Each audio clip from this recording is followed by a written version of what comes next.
नमस्कार, मैं अभिषेक मिश्रा। तो चाइना के किंगडाओ शहर में एससीओ के रक्षा मंत्रियों की वार्षिक बैठक का आयोजन किया जाता है और चाइना के द्वारा जो घोषणा पत्र पेश किया गया उस पर भारत के रक्षा मंत्री श्री राजनाथ सिंह ने हस्ताक्षर करने से, साइन करने से साफ मना कर दिया।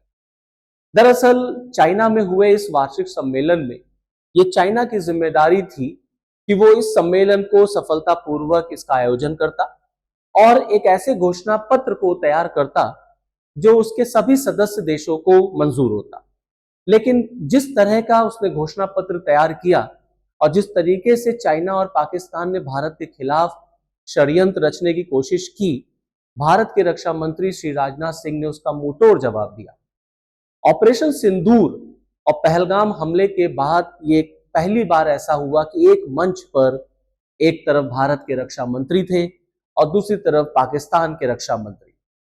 जाहिर सी बात है उस सम्मेलन में दोनों लोग थे जरूर, लेकिन दोनों लोगों की कोई मुलाकात नहीं हुई, कोई बातचीत नहीं हुई।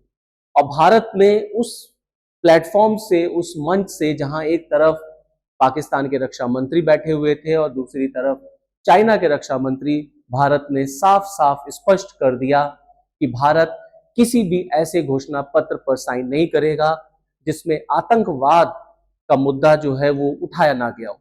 दरअसल हुआ यूं कि इस घोषणा पत्र में चाइना और पाकिस्तान ने मिलकर के भारत के खिलाफ एक षड्यंत्र रचने की कोशिश की।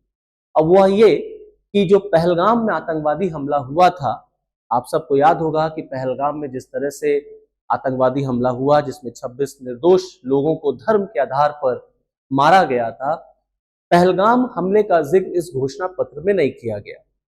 उल्टे पाकिस्तान के बलूचिस्तान में जो घटनाएं घट रही हैं उसको जगह दी गई और उसके लिए भारत को जिम्मेदार ठहराया गया, जिस पर भारत सरकार ने, जिस पर भारत के रक्षा मंत्री ने जबरदस्त जवाब देते हुए साफ कह दिया कि हम या पूरे विश्व को एक साथ मिल करके आतंकवाद से लड़ना पड़ेगा और बात और आतंकवाद साथ साथ नहीं चल सकती।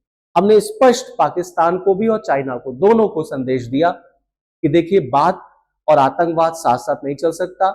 हमें उस देश को भी कटघरे में खड़ा करना पड़ेगा जो आतंकवाद को पनाह देता है, उसको पालता है और उसको पोसता है। Peace and prosperity can not coexist with terrorism and the proliferation of weapons of the mass destruction in the hands of the non-state actors and the terror groups.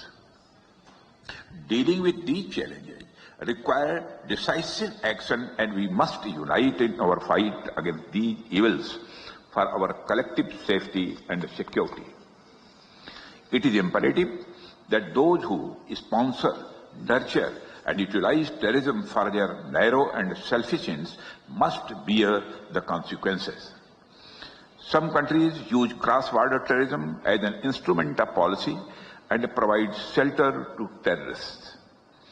There should be no place for such double standards. Yes, you should not hesitate to criticize such nations. जहां तक रही बात SCO की, तो यहां मैं आपको बताना चाहूंगा कि एससीओ का गठन, जिसको हम शंघाई कोऑपरेशन ऑर्गेनाइजेशन के नाम से जानते हैं, इसका जो गठन हुआ था वो 2001 में हुआ था और तब इसमें 6 सदस्य हुआ करते थे: China, Russia, Kazakhstan, Kyrgyzstan, Tajikistan और उज्बेकिस्तान। बाद में 2017 में इंडिया और पाकिस्तान इसके सदस्य बनते हैं। ईरान इसका सदस्य 2023 में बनता है और इस पूरे संगठन का जो उद्देश्य है वो आपसी सुरक्षा और आपस में मिल करके आतंकवाद, साइबर क्राइम, ड्रग ट्रैफिकिंग जैसे मुद्दों से लड़ना है। लेकिन विडंबना देखिए, जिस संगठन का उद्देश्य आतंकवाद से लड़ना है, वही संगठन आतंकवाद को डिक्लेरेशन पत्र में, घोषणा पत्र में जो है वो इंक्लूड नहीं करता, शामिल नहीं करता।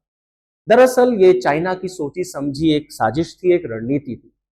चाइना पाकिस्तान के बलूचिस्तान के क्षेत्र में जबरदस्त निवेश कर चुका है। पाकिस्तान को वो एक तरीके से अपनी कॉलोनी के फॉर्म में यूज करता है और बलूचिस्तान में उसने इतना पैसा लगा रखा है कि बलूचिस्तान में जो कुछ भी हो रहा है उससे चाइना की अर्थव्यवस्था को भी नुकसान होता है। चाइना बलूचिस्तान के नेचुरल रिसोर्सेस को अपने लिए इस्तेमाल करना चाहता है और इसी बलूचिस्तान के क्षेत्र में पड़ने वाले ग्वादर बंदरगाह का प्रयोग भी चाइना करता है। तो चाइना और पाकिस्तान की जो लॉबी इस पूरे एससीओ की मीटिंग में देखने को मिली, उसने ये स्पष्ट कर दिया कि चाइना पे आप भरोसा नहीं कर सकते। चीन किस तरह से पाकिस्तान का साथ देता है ये जग जाहिर हो गया। पहलगाम हमले पर भी चाइना ने अपने आप को चुप रखा था। ऑपरेशन सिंदूर पर भी उसने भारत के खिलाफ बात की थी। लेकिन इस मीटिंग में भारत के रक्षा मंत्री ने एकदम स्पष्ट जवाब दे दिया, चाइना को भी और पाकिस्तान को भी। तो चलिए फिर आज के इस वीडियो लेक्चर में मुझे दीजिए इजाजत, फिर हम लोग मिलेंगे किसी नए टॉपिक पर। तब तक के लिए जय हिंद।